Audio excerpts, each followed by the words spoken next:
Welcome to the Department of Collegiate and Technical Education. I am Dr. Lakshmi Devamma, working in the Department of Mechanical Engineering, Government Engineering College, Kushalnagar.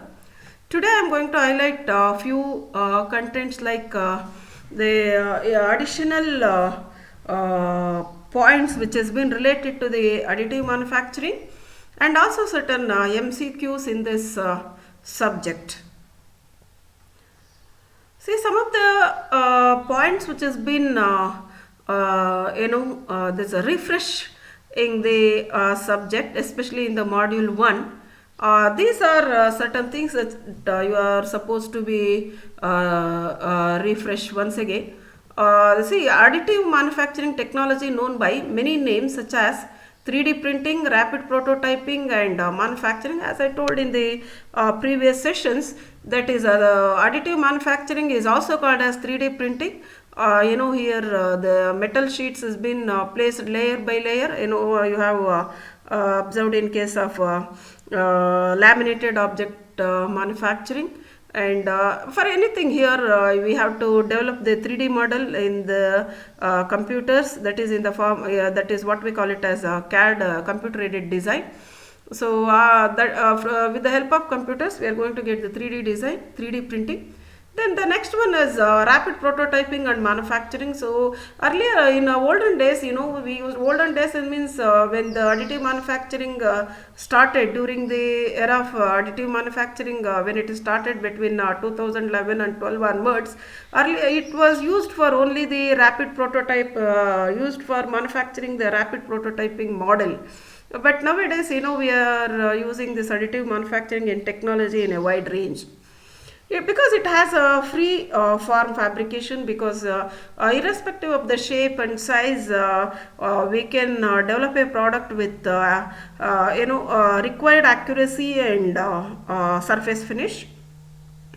And also this is also called as direct digital manufacturing, because once if you develop the 3D model directly, we can send it to the send it in the form of digital signals to the AM machine, thereby we can develop the product. So these are certain things which has been related to the additive manufacturing technology, and also these are the terms that usually we are using for I would like to say it is alternate names for additive manufacturing. Is an official term, but additive manufacturing is the official term for the technology as for the American Society for Testing and Materials and ISO. So actually we are calling the additive manufacturing technology in different names. Either it may be 3D printing, rapid prototyping, free form fabrication, solid free form fabrication, or direct digital manufacturing. But here, as for the American Society of for Testing and Materials, that is ASTM standards, and also Indian standard ISO, so we call it as additive manufacturing. Let us understand the few differences between AM and conventional machining process. Of course, in the first session itself, I have explained about the differences between the additive manufacturing and the CNC machines and traditional or subtractive manufacturing process. In addition to this, I wanted to highlight few differences between the additive manufacturing and the conventional manufacturing process. Here in the additive manufacturing process, additive layers, that is additive layer manufacturing is the industrial production name for 3D printing.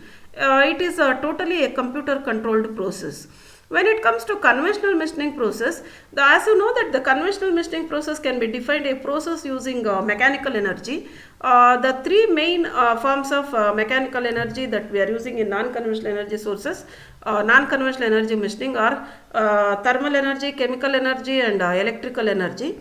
The examples for conventional machining process are, as I told in the previous session, that is it may be turning, boring and milling, shaping, broaching, slotting, grinding, etc. That is the various conventional process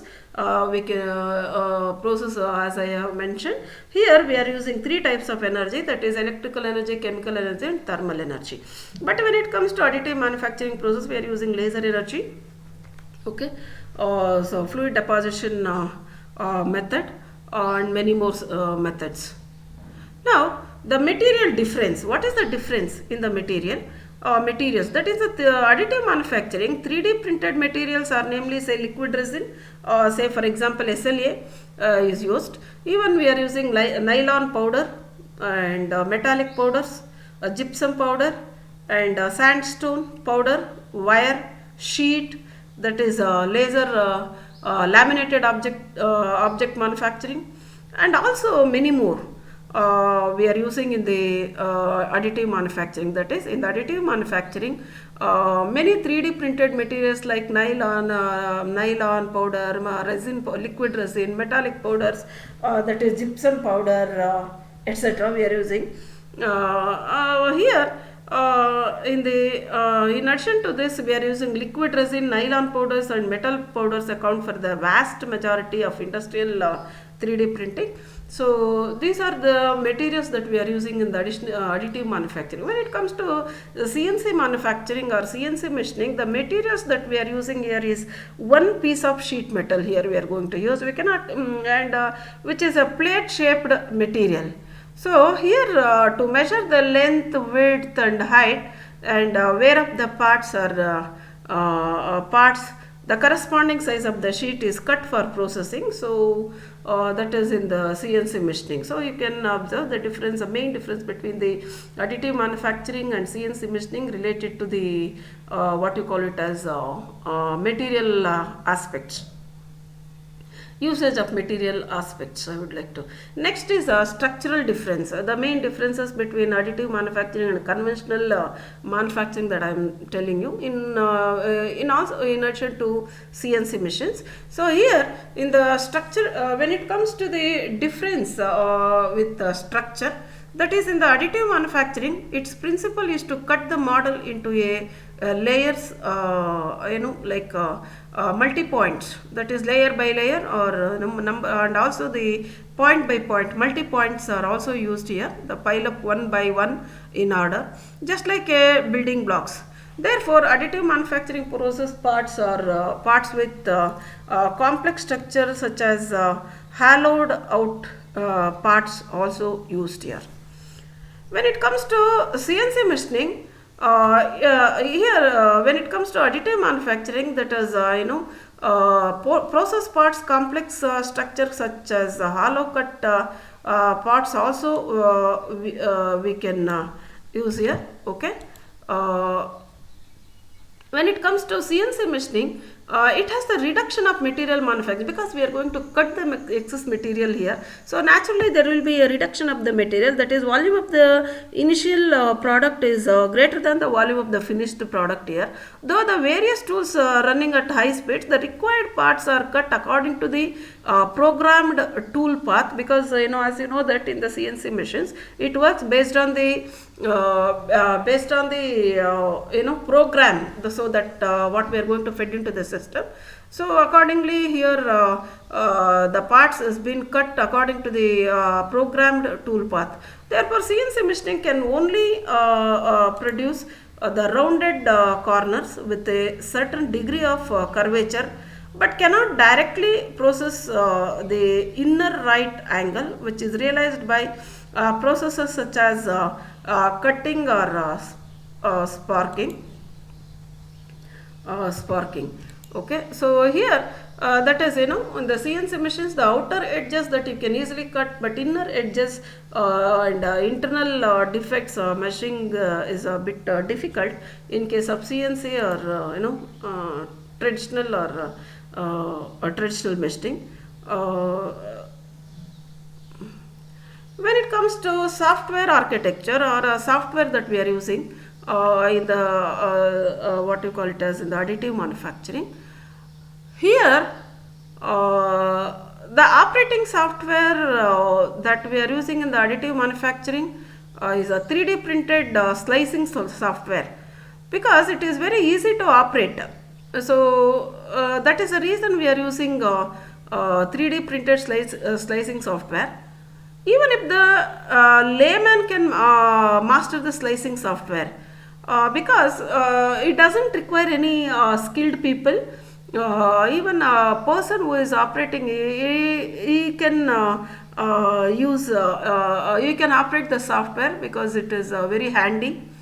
In the next few days or days of professional guidance, just 1 or 2 days, if you train them, they can operate the software. That is in the 3D printed slicing software, can easily operate if you have a bit training for it.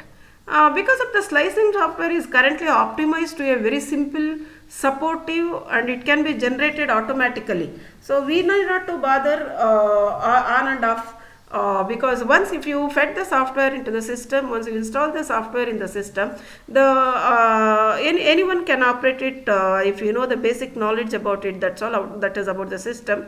And it is very handy, as I told. It supports it is very supportive, very simple, and very much optimized it is. That is why we are using 3D printing slicing software in case of additive manufacturing. In the CNC programming, the software is much more complicated and requires professional personnel to operate, because the programming, CNC programming itself is needs a lot of knowledge. Simply anyone can come and do the programming. That's very difficult. The programming has to be done design programming and design has to be done by a well qualified and highly skilled person. And to operate that software also we need a skilled persons, because it is very complicated. If there is even a minute, if you make a minute mistake, very small mistake in that, it pays a very long it paid a very long it paid a lot of this one, what you call it as a lot of it makes a lot of difficulty, and leads to cost, that is operating cost gets very high here. So that is the reason in the CNC machines, the manufacturing cost or development cost, even software development, we need a people, and operating people also should be skilled enough. Even if you make minute mistake, we need to pay a lot. So those are some of the problems which has been associated with the CNC programming software. When it comes to post processing differences, this is another difference where very important in case of additive manufacturing with respect to the conventional one or traditional manufacturing or subtractive manufacturing. Here, the additive manufacturing, there are not many post processing options for 3D printed parts, which are generally polished, sprayed, and deburred, dyed, etc., dried, etc. It has to be, the post processing thing has to be here, it should be polished, it should be polished and sprayed or deburred, dried, etc. When it comes to CNC, a machine parts have variety of post processing options in addition to the grinding, fuel injection, deburring, as well as the electroplating. So which makes post processing cost increases, which makes the post processing cost increases. When it comes to silk screen, pad printing, metal oxidation, laser engraving, sand blasting, and so on. So when it comes to post processing differences in the additive manufacturing, it leads very less number of operations, like polishing, spraying, deburring, drying, and also painting. Okay. Then when it comes to the CNC machines, we need to go for electroplating. Again, it costs is very high. Silk screening, again it costs a lot. And pad printing, metal oxidation, we'll have to remove the oxidation. In this, we have to avoid the oxidation, laser engraving, sand blasting, and so on. So these are differences between main differences I've already explained. These are certain additional differences that I would like to tell you in this session. liquid polymer system. In the liquid polymer system, here liquid polymer system, stereolithography operations, operators, and etc. That's these things that I wanted to explain. Here in the liquid polymer system, as liquid polymers are widely and popularly used material, these system uses liquid polymers 3D system, which develops a first commercial system using stereolithography. Stereolithography. This stereolithography and working of stereolithography, as I have already explained in the previous sessions. Here once again I am going to refresh this one. How the stereolithography apparatus works. A stereolithography apparatus is been considered. It has been often considered the pioneer of the rapid prototyping industry, with the first commercial introduced in the 1988 by 3D system. Here the system consists of an ultraviolet laser, a vat of curable liquid resin, and a controlling system. So here the stereolithography system consists of three parts. Mainly that is three parts. One is ultraviolet laser. The second one is a vat of photocurable liquid resin and a controlling system.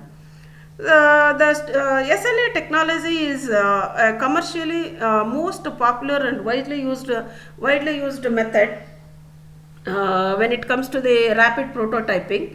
And here 3D system of Valencia, California, USA launched this technique during 1987.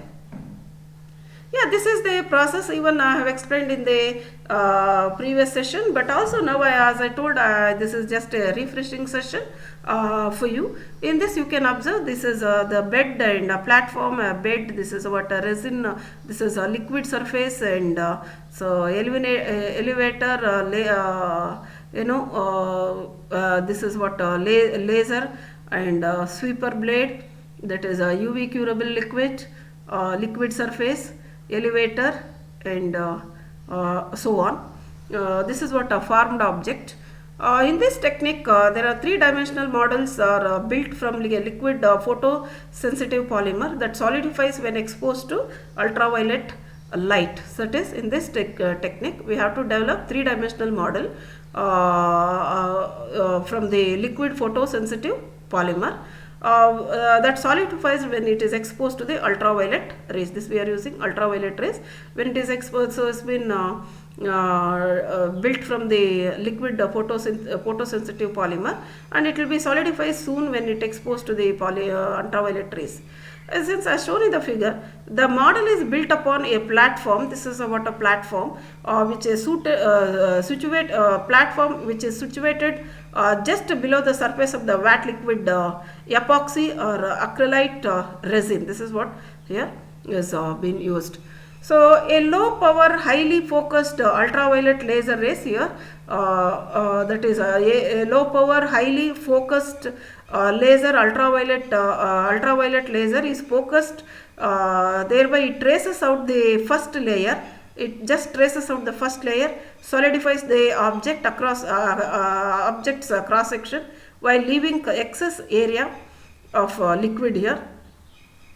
And then when it comes to the next stage, an ultraviolet in the next stage, elevator is there. Elevator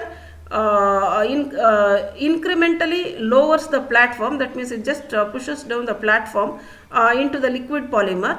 A sweeper recoats the solidified layer and layer with liquid, and the laser traces the second layer, just like this here, second layer, and top the first. And this process repeats until the prototype is completed. Here prototype is completed. Afterwards, a solid part is removed from the vat and rinsed clean and rinse and clean of excess liquid, which supports the removal of the model, and then it is placed in an for completing complete curing. Yeah, certain advantages or major advantages, that is where the stereolithography helps for the manufacturing industry, is that here it's cheap. This is a 2D model here, a 3D model of this stereolithography. Hope you can understand. Okay. So now the some of the advantages here, it is stereolithography is that part that can built in a relatively short period of time, since curing is fast. When it comes to other points that is related to the merits of stereolithography, it is cheaper in cost, cheaper, and it aids prototyping. There's a multi-material process, creates tools quickly, high quality parts, snap together, assembles, scaling is easy. Limitations of stereolithography. Hope these are the limitations that you can understand. That is, as I have explained the limitations of stereolithography in the first session itself.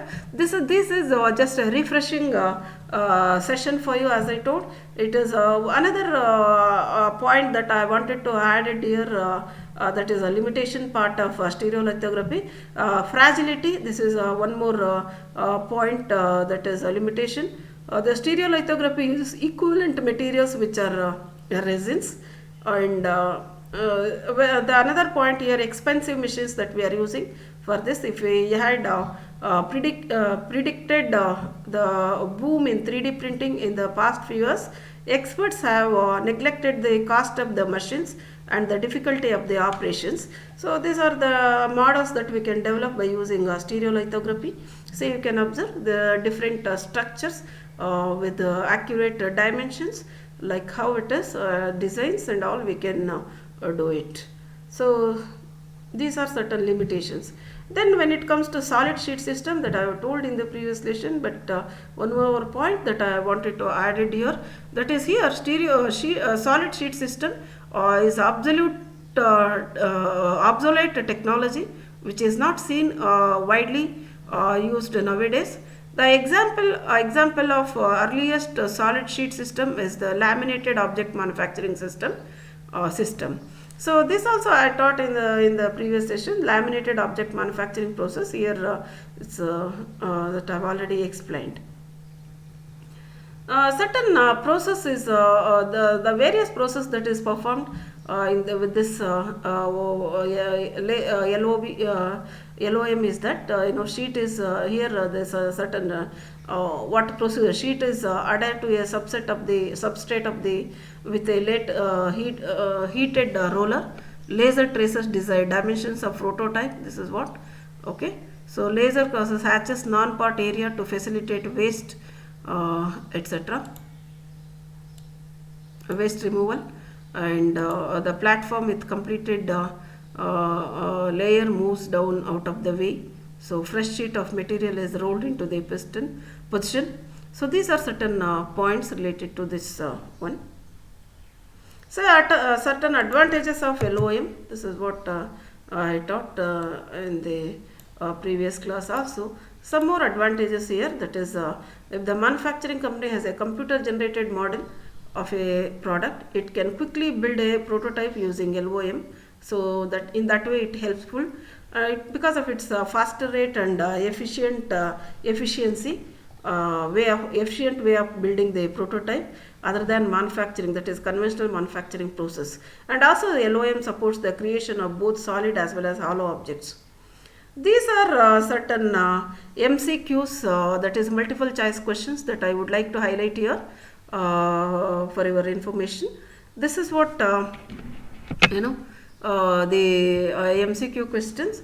The question related to the first module, that is introduction to additive manufacturing, is the first question I wanted to explain. That is in the machining of a workpiece, the material is removed by that is drilling action, melting action. Drilling action, as you know that the metal has been removed here. Melting action, again the metal will be melted here. Shearing action, again there is a cutting process using brittleness of the material. So answer for this is a shearing acting because there are different machining process such as turning, milling, boring, etc. In all the cases, the metal is removed by a shearing process, which occurs due to the relative motion between the workpiece and the tool. However, generally one of the two rotates at a designated and generally high speed, causing the shearing of material, that is in the form of chips from the workpiece. The other moves relatively slowly to the effect removal of metal throughout the workpiece. So hence the answer for this question is C, that is shearing action. So next question with this is the depth that the tool is plunged into the surface is called as feed, depth of cut, depth of tool, working depth. Here answer for this question is B. The reason for this is the depth of cut is that the tool is plunged into the surface. Feed defines the relative lateral movement between the cutting and the workpiece. So thus together with the depth of cut, the feed decides the cross section of the material removed for every rotation of the job of the tool. Hence the answer is B, that is depth of cut. So the next question here is the CNC system multiple microprocessor and programmable logic controllers works that is in parallel, in series, one after the other for 80% of the total machining time, but it is parallel because in our CNC machining always it was so parallel. This one, that is multiple microprocessor and programmable logic controllers works in parallel for simultaneous servo positions and velocity controls of several axes of the machines for counter cutting as well as monitoring of the cutting process and the machine tool. So this is about the first module of the additive manufacturing. In addition to that, I wanted to highlight a few more points here, that is the key priority topics and challenges for polymer based additive manufacturing here. That is I have not shown here, that I have already explained in the previous sessions, but I wanted to highlight few challenges here, that is in the material characterization, process modeling, in situ measurement performances. When it comes to material property, material characterization, so priority, that is proper priority equipment, materials and controls, standards of PB, additive manufacturing, feedlocks, feedstocks and finished parts, and limited data methods of define material process history. When it comes to process modeling here, non-equilibrium materials and process measurements models and interfacial science of layers, phases and multi-materials. When it comes to in situ measurements, it is in situ imaging modulators for AM printers, measuring thermal and chemical distribution of deposited layers, comprehensive models to interpret in situ data.